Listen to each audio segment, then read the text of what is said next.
եթերում In Business հաղորդումն է։ Հաղորդման շրջանակներում մենք խոսում ենք հաջողակ մարդկանց հետ իրենց կյանքի պատմությունից, վայրեջքներից եւ վերելքներից, հատկապես վայրեջքներից։ Այսօրվա մեր հյուրը Լիլիթն է։ Ողջույն, շնորհակալ եմ հրավերի համար։ Ով է Լիլիթը։ Մարզիչ մանկավարժ, առաջին մասնագիտությամբ, որից հետո արդեն դարձա որպես ֆիթնես մարզիչ, որակավորված, միջազգային որակավորմամբ, հետո սկսեցի զբաղվել սննդաբանությամբ։ Ֆիթնեսը ինչ է եւ արդյոք ֆիթնեսը պետք է համադրել ճիշտ սննդակարգի հետ, որպեսզի այն արդյունավետ լինի։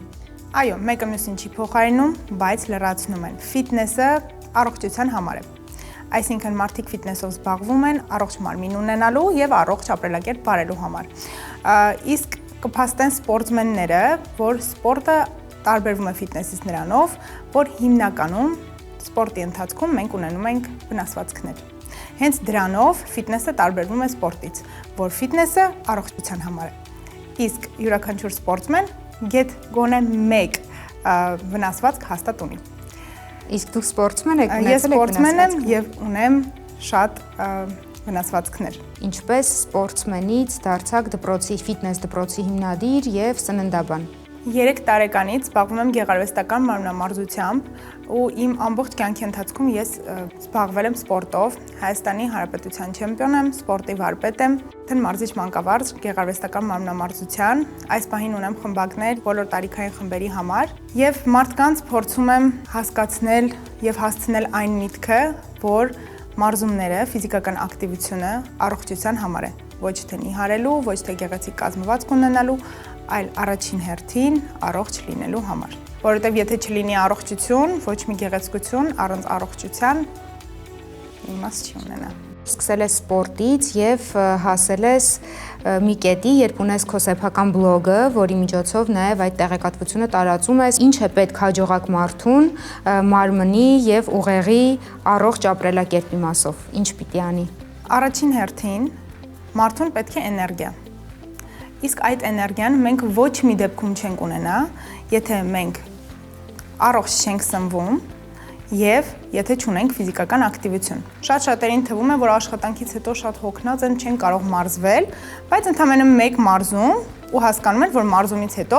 նոր երկրորդ շնչառություն է բացվում ու ուզում են գնան տուն եւ աշխարհը փոխեն։ Հաջողության ճանապարհին ամենամեծ վայրեջքը, այսպես ասած, ամենատենց բարդ կյանքի իրավիճակը, որը բերեց նրան, որ հասկացար, որ պետք է ինչ-որ բան փոխես, պետքա գլոբալ նպատակներ ունենաս եւ հասնես ինչ-որ այլ մակարդակի։ Այլ մակարդակի հասնելու ճանապարհին չեղավ խոչընդոտներ, բայց երբ որոշեցի արդեն ունենալ իմ սեփական ֆիթնես ակումբը, լինելով լավ մարզիչ, ես հասկացա, որ լավ մարզիչ դեռ չի նշանակում լավ գործարար։ Կլինեմ անկեղծ ու ինձ համար ամենամեծ խոչընդոտը դա էր, որ ես սկսեցի աշխատել որպես գործարար մարզչի մտածելակերպով։ Ու կանգնեցի շատ փաստերի առաջ, որը ինձանից խլեց 1 տարի։ Օրինակ, ինչ դժվարություններ կային, որ փորձով եւ այս ուղեղով կանեիք այլ կերպ։ Օրինակ հաշվարկները, ֆինանսների հետ կապված։ Եթե երբեք սովոր չես եղել, որ գումար պետք է դուրս տաս, մեկ էլ գալիս է մի օր, որ դու կանգնում ես մի փաստի առաջ, որ գումարը գալիս է, բայց չի մնում։ Պետք է դուրս տաս։ Ու այդտեղ կանգնում ես փաստի առաջ, որովհետև հասկանում ես, որ չէ, սա միայն մարզումը չի, քեզ այստեղ ուրիշ գիտելիքներ են պետք ու արդեն սկսում ես գիտելիքներդ զարգացնել այդ ոլորտում։ Այսինքն դու միայնակ էիր զբաղվում ամբողջ թղթաբանությամբ, արդյոք չես կարծում, որ պետք էին պրոֆեսիոնալներ մարդկանց վարձել, ովքեր կօգնեին ամեն մեկը իր ուղղությամբ։ Այո։ Հիմա լրիվ այլ կերպ եմ մտածում, որ ամեն մեկը պետք է զբաղվի իր գործով։ Դա հիմնականում շատերիս խնդիրն է, ուզում ենք ամեն ինչ անենք տենց լավագույնս, գերազանցիկի սինդրոմ են նաև դրան ասում, որ քեզ թվում է, որ դու պետք է ամեն ինչը կառավարես, ամեն ինչը պահես։ Եվ մարզիչն էի ես, եւ SMM մասնագետն էի ես, ամեն ինչը ես էի, նույնիսկ եթե ես ունեի աշխատողներ, ինձ մոտ այն հոգեբանություններ, որ իրենք ուղղակի իրենց տեղում պետք է նստեն, բայց ոչինչ ես կանեմ։ Նույնիսկ օրինակ մաքրոին որ գալիս էր, ես ինձ վատ էի զգում, որ ասեի՝ մի հատ այստեղ կմաքրեք։ Դու էիր գնում մաքրելու։ Մի հատ մինչև հասկացա, որ այդ մարդը դրա համար է այստեղ։ Եկել է աշխատելու։ Այդ կարծրատիպերից ազատվելու հիմնական միջոցներից մեկը ինչն է քեզ օգնել։ Այն, որ ես էի անում այդ գործը, հետո հասկացա, որ չէ։ Ուղղակի պետք է այդ կարծրատիպերից ազատվել ու ամեն մեկը անի իր գործը։ Հոգեբանի միջոցով, սեփական ինքդ քեզ հոգեբան տարբերակով։ Ինձ հոգեբան տարբերակով։ Ու նաև հիմա շատ միֆեր ունենք, այն որ sense բացում ես, մեկ էլ տեսնում ես էջի վրա գրած նիհարիր 1000 կիլոգրամ, ընդամենը 10 օրում ինչ որ sense միֆեր են, 1000 չէ, 10 կիլոգրամ մեկ շաբաթում։ Այն ինչպես պայքարել սրա դեմ եւ քո իմացած top 3 այս կեղծ հայտարարությունները ուշադրություն գրավելու համար։ Top 3 կեղծ հայտարարությունները, դրանք առաջին տեղում ինձ համար սմուզիներն են։ Ինչ սմուզիները, որ նիհարեք խմելով միայն սմուզիներ։ Դա ճիշտ ճանապարհ չի։ Նույնիսկ եթե 3 օրում կկորցնեն 6 կիլոգրամ, դա այն արդյունքը չի, որը վստահ եմ տվյալ մարդը ակնկալել է։ Այսինքն, եթե մարդը ուզում է նիհարի փոխի ապրելակերպը, պիտի ընտրի այնպիսի ծրագիր, որին կարող է հետևել ողջ կյանքի ընթացքում։ Օրինակ, եթե ես որոշել եմ նիհարել 10 կիլոգրամ, եթե ես չեմ ուզում իմ 10 կիլոգրամը հետո շուտ հետ վերադառնա, ես պիտի ընտրեմ այնպիսի ծրագիր, որ այդ ծրագիրը պահեմ ողջ կյանքի ընթացքում, որովհետև եթե դա խիստ սահմանափակումներ, հավելումներ, կոկտեյլներ, սմուզիներ է ենթադրում, ես ամբողջ կյանքում չեմ կարող դա դարձնել ինձ օրվա մի մաս։ Հետևաբար կլինեն խախտումներ, հետևաբար քաշը, եթե նույնը չէ, մի հատ էլ կրկնակի հետ կվերադառնա։ Ու դա սպառնում է շատ շատերին, որովհետև մարդիկ ընտրում են հեշտ ճանապարհը։ Իմ թոփերի բաժնում բերում է մի հոլովակ։ Խմեք առավոտյան այս սմուզին եւ կնիհարեք 5 կիլոգրամ 3 օրում։ 300-ից ավել պլյուս, էլ չասեմ սրտիկները ու իրար ուղարկած քանակները, կամ վաճառում են ինչ որ հատվածներ մարմնի մեծացնող քսուկներ։ Դա երկես մեկնաբանությունները ու տեսնում ես այնքան մարդա պլյուս դրել։ Այսինքն, եթե դա մեծացներ ինչ որ հատված, մենք բոլորս կգնենք այդ քսուկը, կմեծացնենք։ Կախարդական հաբը կմեծացնի օրինակ ձեր մարմնի ինչ որ մասը։ Այ դա ես միշտ ես նայել, ասեմ, արդյոք կան մարդիկ, որ սա տեսնում են եւ հավատում են։ Այ ոնց դա տեսնում ենք ու հասկանում ենք, որ այդքան մարդ չունի այդ հատվածից։ Իսկ ինչպես պայքարել այս ապատեղեկատվության դեմ։ Ինչքան էլ որ պայքարենք, կարծում եմ, որ լիարժեք չենք կարող արդյունքի հասնել, որովհետև դա տեղեկատվության պակասի հետ է կապված առաջինը։ Այսինքն մարդը չունի բավականաչափ գիտելիք անատոմիայի վերաբերյալ, առհասարակ ինչպես սնվել, ինչ է իրենց ենթադրում սնունդի ընդունումը, իսկ երկրորդը արդեն երկրորդ խմբին պատկանում են այն մարդիկ, ովքեր ունեն այդ գիտելիքը, բայց միևնույն է, չեն ուզում չհավատան, որ մյուսը իրական չի։ Ավելի հեշտ է հավատալ կախարդական հաբին։ Հավատալ կախարդական նախադասություններին, բառերին։ Այսինքն top առաջինը երբեք մի հավատացեք, որ սմուզին ձեզ կնիհարեցնի տենց արագ եւ ամբողջ կյանքի համար, նախընտրեք ստաբիլ ճիշտ սննդակարգ, երկրորդը ձեր մարմնի ոչ մի մասը չի մեծանա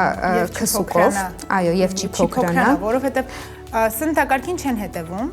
տեսնում են, որ հակացելյուլիտային քսուկ գալիս են մարզման, կապ չունի իրենք մարզումից առաջ ինչ են կերել։ Կարևորը մի հատ լավ այդ քսուկը քսում են ու մտնում են պարապելու։ Տոպրակները, որ sense մարմինը տոպրակներով են ինչ-որ անում։ Իմ համար sense նայում ասում ես ինչ է էլի անում, իմ համար շոկ էր։ Ես նոր եմ սկսել դա քրտնելու համար են անում, պարզաբան եմ։ Այսինքն հեղուկա դուրս գալիս։ Այսինքն հեղուկը դուրս է գալիս, իրանք պարապմունքից հետո զուտ կշարքին տեսնում են -1 կիլոգրամ, ուրախ գնում են տուն, ինչ որ մի բան ուտում են, մի հատ էլ ինչ որ հեղուկ են խմում ու այդ ջրի բալանսը նորից հետ է գալիս օրգանիզմում։ Բայց այդ պահին ինքը զգաց այդ կախարդական -1 կիլոգրամը։ Դա նրանից է, որ մարդիկ չեն հասկանում, որ ճարպը դա քրտինքը չի։ Երբ որ մարդիկ կհասկանան, որ քրտինքը դա ճարպը չի, էլ չեն ուզենա քրտնեն։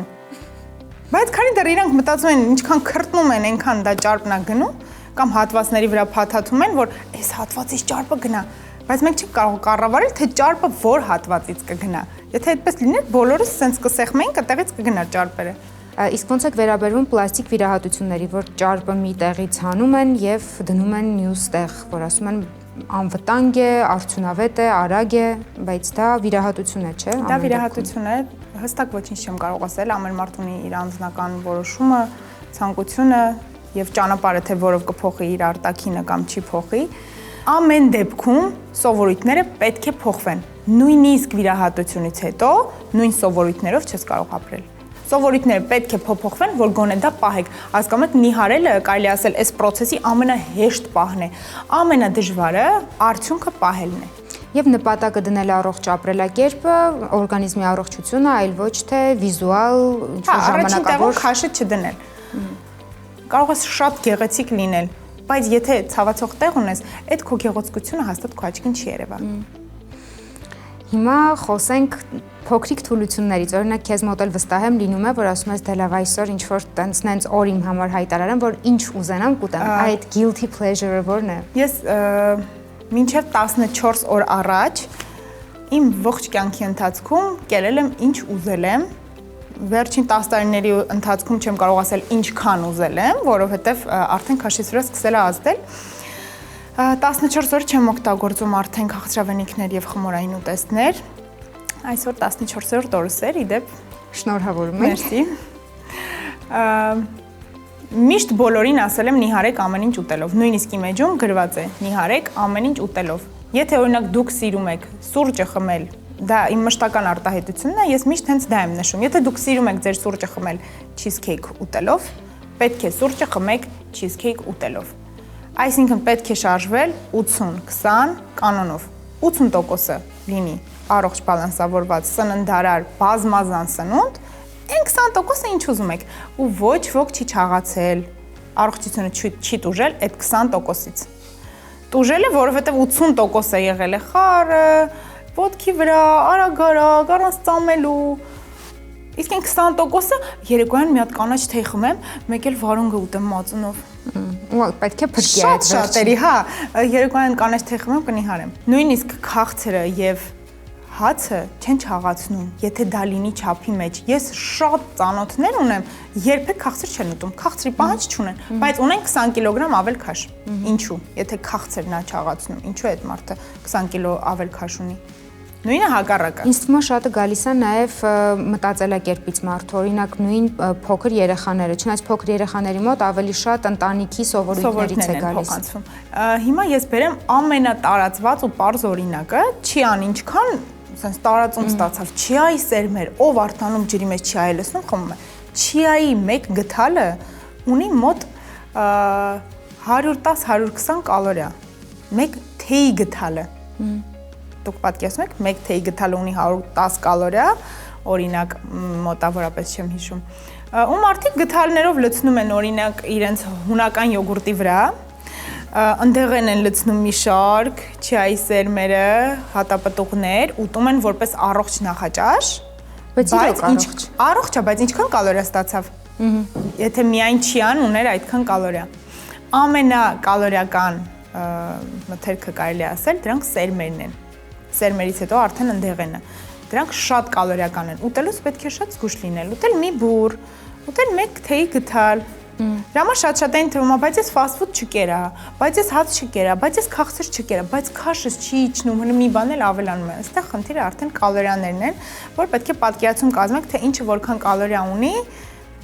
ու դրա կառավարել։ Որքանով են վնաս այսպիսի դիետաները, որ մեկ մթերք են վերցնում, ուտում են անսահմանափակ։ Ոչ մի իմաստ չունի ընտրել մի մթերք ու 3 օր ուտել միայն դա, որովհետև մեր օրգանիզմի պետք են եւ սպիտակուցներ, եւ ճարպեր, եւ ածխաջրեր, դրա համար մեր օրգանիզմին զրկել ինչ-որ բանից ուղղակի իմաստ չունի։ Ու կարող է հակառակ էֆեկտ տալ։ Հակառակ էֆեկտ հաստատ կտա։ Նաև ասացիր, որ գործարար ես եւ գործարարի մտածելակերպ ձեռք բերելու ճանապարհը բարդ էր։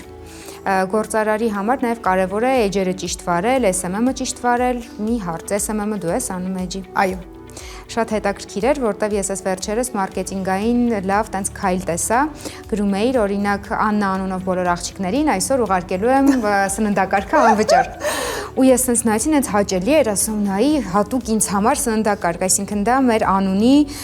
հզորությունն է, ամեն մեկը սիրում է իր անունը, եւ երբ որ տեսնում է անունը, անձնավորված ինչ որ վերաբերմունք է զգում, օրինակ ես պլյուս դրեցի ու sense full սննդակարգ ստացա։ Իմ Instagram-ի հետևորդներին ավելացել է 100 Աննա։ Ես այսպես թերթում եմ բոլոր Աննային։ Ես դա արել եմ նաև 7 տարի առաջ, ուղղակի մոռացել էի, որ հիմա լավ իջնեմ ներքև, ուղղակի նկարի տեսքով էի արել, այսօր բոլոր գայաներները կստանան ու մոռացել էի։ Հետո հիշեցի, որ ես այսպեսի քայլ էի անում, ինչու հիմա չեմ անում։ Նորից արեցի ու 100-ից ավել Աննաներ, շնորհակալ եմ բոլոր Աննաներին եւ այս պայծրությամբ Անահիտներին, այդ երկու անուններն եմ դեռ արել, ովքեր չեն ստացել սննդակարգերը կստանան։ Հիմա կասեն իրենք գրել ենք, չենք ստացել դեռ, բայց այնքան են գրում, որ ես չեմ հասցնում ավտոմատ, քանի որ ավտոմատացված չի դեռ իմ Instagram-ում այդ ավտոմատ նամակները չեն ուղարկվում։ Անձամբ եմ ուղարկում ու չեմ հասցնում բոլորին ուղարկել։ Շատ գոհ եմ այդ իմ քայլից։ Ես հաջորդ օրը սենց մտա, ասում հիմա էլ Անահիտ է, որ սենց խանդի բան է, էլի մինան։ Ասում ես ոնց երեք Աննա, այսօր Անահիտ, այսինքն էդ էլ սենց կար, բայց մեկը այն առաջին այդ զգացողությունը, որ դու քո անունը տեսնում ես, ինքը շատ ուժեղ էր, շատ լավ քայլ էր։ Շնորհակալ եմ։ Ու նաև տեսա սննդակարգը, ինքը տենց ուղակի ինչ որ բան չէր, ինքը սենց հստակ գրված սննդակարգ էր, թե ինչ ուտել ողջ օրվա ընթացքում։ Ու կային նույնիսկ մարդիկ, ովքեր ուղակի էջ էին բացել Աննա անունով, որ ստանան սննդակարգ։ Քանի որ դա նկատելի էր, միայն ինձ էր հետևում այդ էջը, ես տեղադրեցի story-ում ու կային արդեն շատ աղջիկներ, որ գրում էին ես Աննան եմ, անձնագիրը նկարում ուղարկում էին, որ հաստատ Աննան եմ։ Օգտակար նախաճաշերից խոսենք, ինչից սկսել օրը, որպեսզի ամբողջ օրը լինել պրոդուկտիվ։ Շատ լավ հարց էր։ Նախ արթնանալուց հետո առաջինը ցանկալի է խմենք 1-ից 2 բաժակ սենյակային ջերմաստիճանի ջուր։ Բայց եթե չեք կարողանում խմել սենյակային ջերմաստիճանի ջուր, այդ դա էլ է միֆ, խմիր առավոտ շուտ 1 բաժակ ջուր եւ կնիհարես։ Եթե ողջ օրվա ընթացքում ջրի բալանսը չես պահում, առավոտվա մի բաժակ ջուրը ոչ օգուտ է տալու, ոչ վնաս։ Այսինքն այստեղ կարևոր է ողջ օրվա ընթացքում մեր ստացած ջրի քանակը։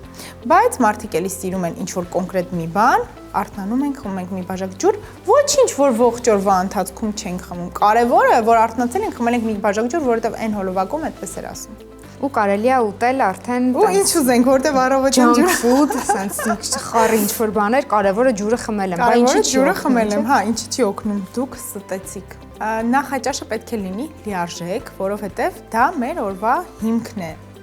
Մենք ենք ապահովում մեր ողջ օրվա էներգիան։ Այ օրինակ ինչու են ասում, ածխաջրերը շատ մի կերեք երեկոյան։ Ոչ մի վնաս չի հասցնի։ Ոչ կալորիաներն են փոխվում ժամի հետ, որ ասում եմ 6-ից հետո միրգ մի կեր։ Միևնույն է, միրգը ունի իր նույն կալորիականությունը, բայց այստեղ կա այլ կետ։ Մեզ էներգիան հարկավոր է հիմնականում օրվա առաջին կեսին։ Իսկ մենք էներգիան ստանում ենք հիմնականում ածխաջրերից։ Դրա համար մեր նախաճաշի մեջ պետք է ներառենք եւ ածխաջրեր, եւ սպիտակուցներ, եւ ճարպեր, եւ բջջանյութ։ Այդ ամբողջական լիարժեք նախաճաշից հետո մենք առաջին հերթին ամենակարևորը շուտ չենք սովածանա։ Ու կունենանք էներգիա։ Հիմնականում որ մենք արագ ինչ-որ բան ենք ուտում, նկատում ենք, որ մի ժամ, 2 ժամ անց էլի սոված ենք։ Կանգնել ենք ինչ-որ խնդրի առաջ, որ էլի սոված ենք, բայց նոր կերա։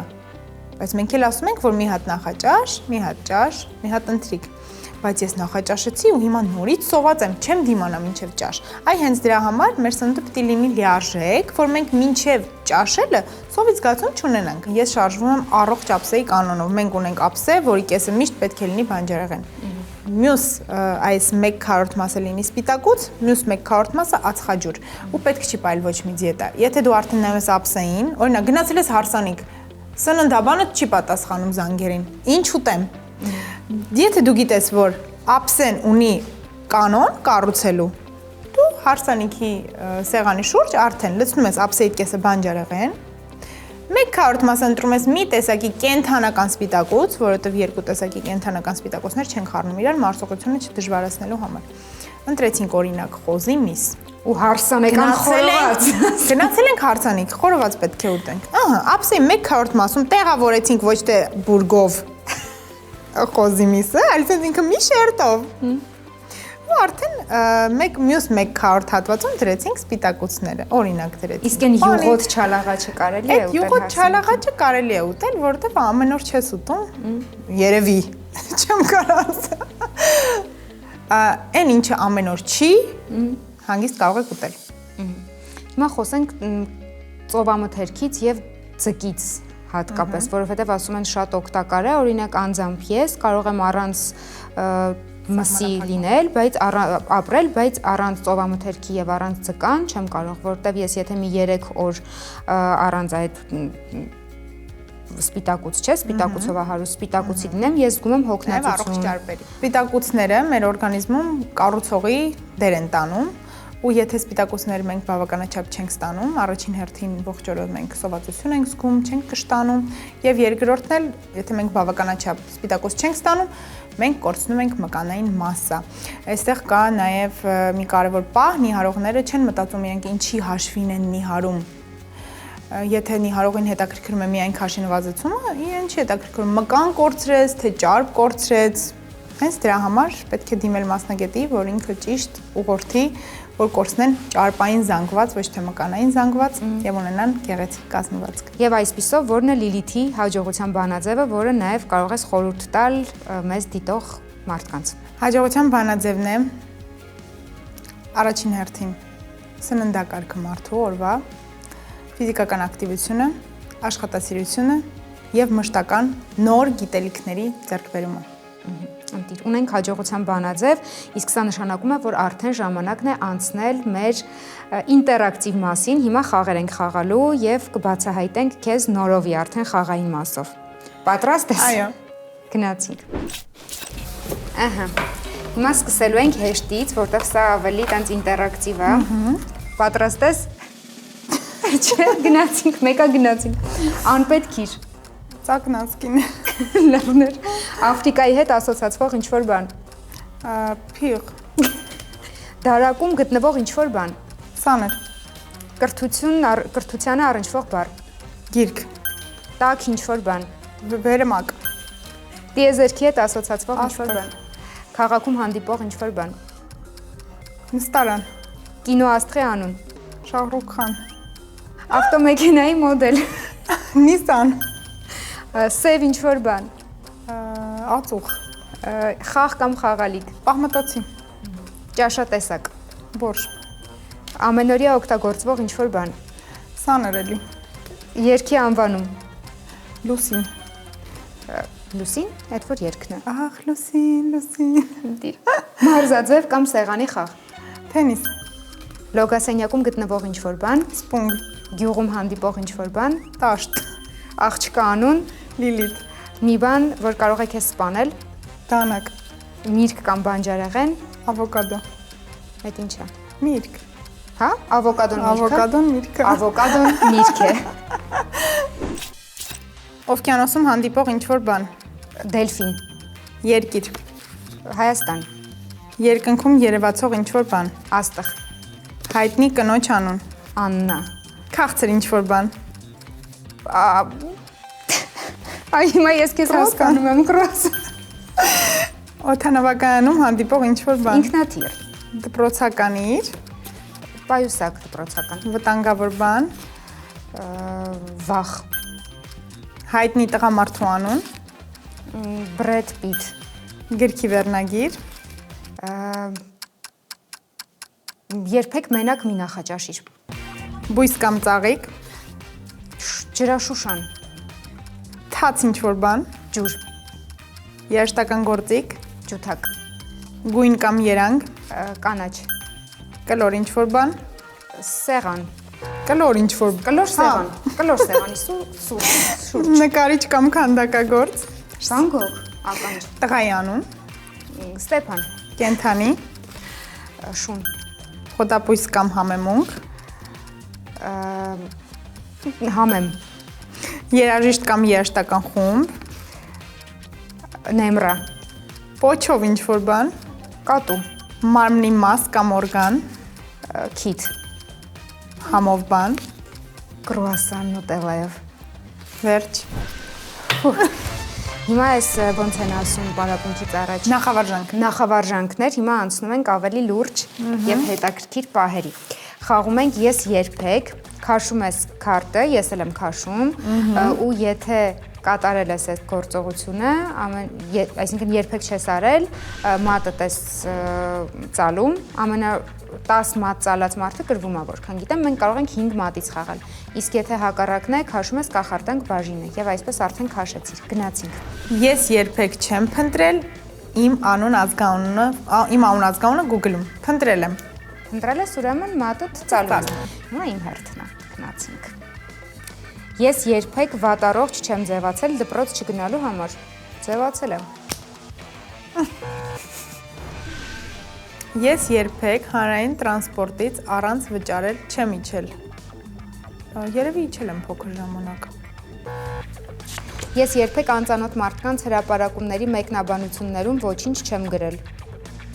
Անծանոթ։ Չէ, եղել է, օրինակ խմբերում գրել եմ, որ ասել են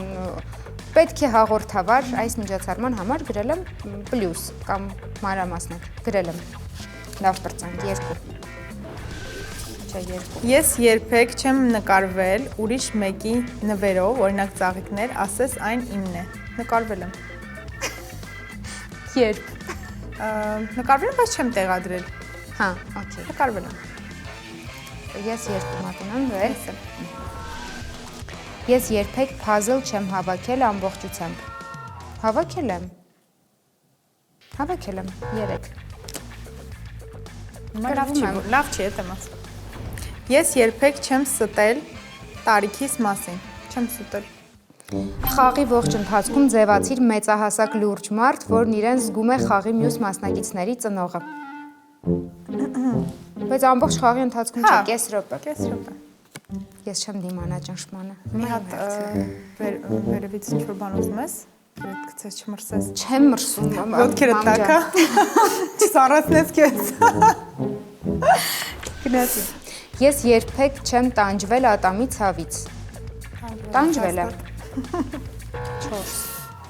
4։ Ես երբեք չեմ ստել իմ աջ կողմում գտնվող խաղացողին։ Ամեն դեպքում քո երկու կողմի խաղացողը ես եմ։ Միակ խաղացողը։ Չեմ ստել 3 մատ։ Ահա, չէ։ Դե հիմա պետքա քաշենք։ Եթե ստած լինեիր, բայց կարող է ստել ես։ Ստել եմ։ Ստել ես ինձ։ Չէ, չեմ ստել։ Չես ստել, ապրես։ Ծալիր մատը ազնվության համար։ Բա արժեր, այդքան մանգա։ 3 թե 4 չեմ հիշում։ 4 ենք։ Ես երբեք պարտքով գումար չեմ խնդրել որևէ մեկից։ Պարտքով գումար խնդրել եմ իմ ջայլոց, խնդրել եմ,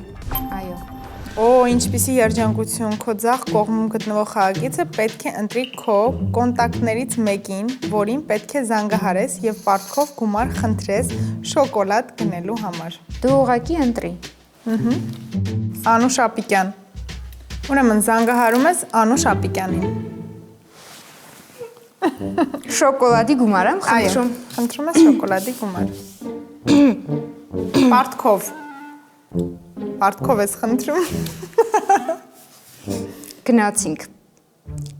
Ով կմտածեր, որ այս հարցազրույցը կունենա նման հետևանքներ, բարձր եմ դնում։ Բաժանորդը ժամանակավորապես կողմի է։ The party you're calling is currently unavailable. Լավ բրծանք։ Ես երբեք իմ սիրելի ուսուցչին չեմ խոստովանել, որ նա իմ սիրելի ուսուցիչն է։ Այո, 5 ես պարտության։ Ես հաղթեցի։ Շնորհակալություն հետաքրքիր խաղի համար։ Նմանապես շատ հաճելի էր, շատ հետաքրքիր էր։ Քանի որ մենք հետաքրքիր ժամանց ունեցանք, առաջարկում եմ նաև մեր դիտորդների համար էլ հետաքրքիր ինչ-որ բան մտածել։ Ինչ ես պատրաստ նվիրել նախ մեր հետևորդներից մեկին։ Եկեք մեկին չնվիրենք, որ ակտիվությունը շատ լինի, եկեք 3-ին նվիրենք, յուրաքանչյուրին 1 ամսվա մարզման քարտ։ Ես էլ մտածում եմ առաջադրանքը։ Արդեն բոլորս իմացանք, որ 3 հաղթողները ստանալու են հատուկ նվեր Լիլիթից անվճար մարզվելու հնարավորություն 1 ամիս մարզասրահում։ Ես հիմա քաշում եմ այս քարտը եւ ինչ այստեղ գրված է, դուք պետք է անեք կոմենտներում YouTube-յան մեր վիդեոյի մեկնաբանություններում։ Գնացինք։ Դարձիր հաղորդավար եւ մեկնաբանիր խաղի ընթացք։ Այսինքն մեր խաղի վերաբերյալ ինչ որ հետաքրքիր մեկնաբանություն եք գրում եւ 3 այն անձինք, ում մեկնաբանությունները կլինեն ամենահետաքրքիրը, կստանան անվճար մարզվելու հնարավորություն 1 ամիս։ Դե ինչ, սկսեք գրել մեկնաբանություններ, մենք էլ ձեզ մաղթում ենք լավ օր։ Լավ օր բոլորին։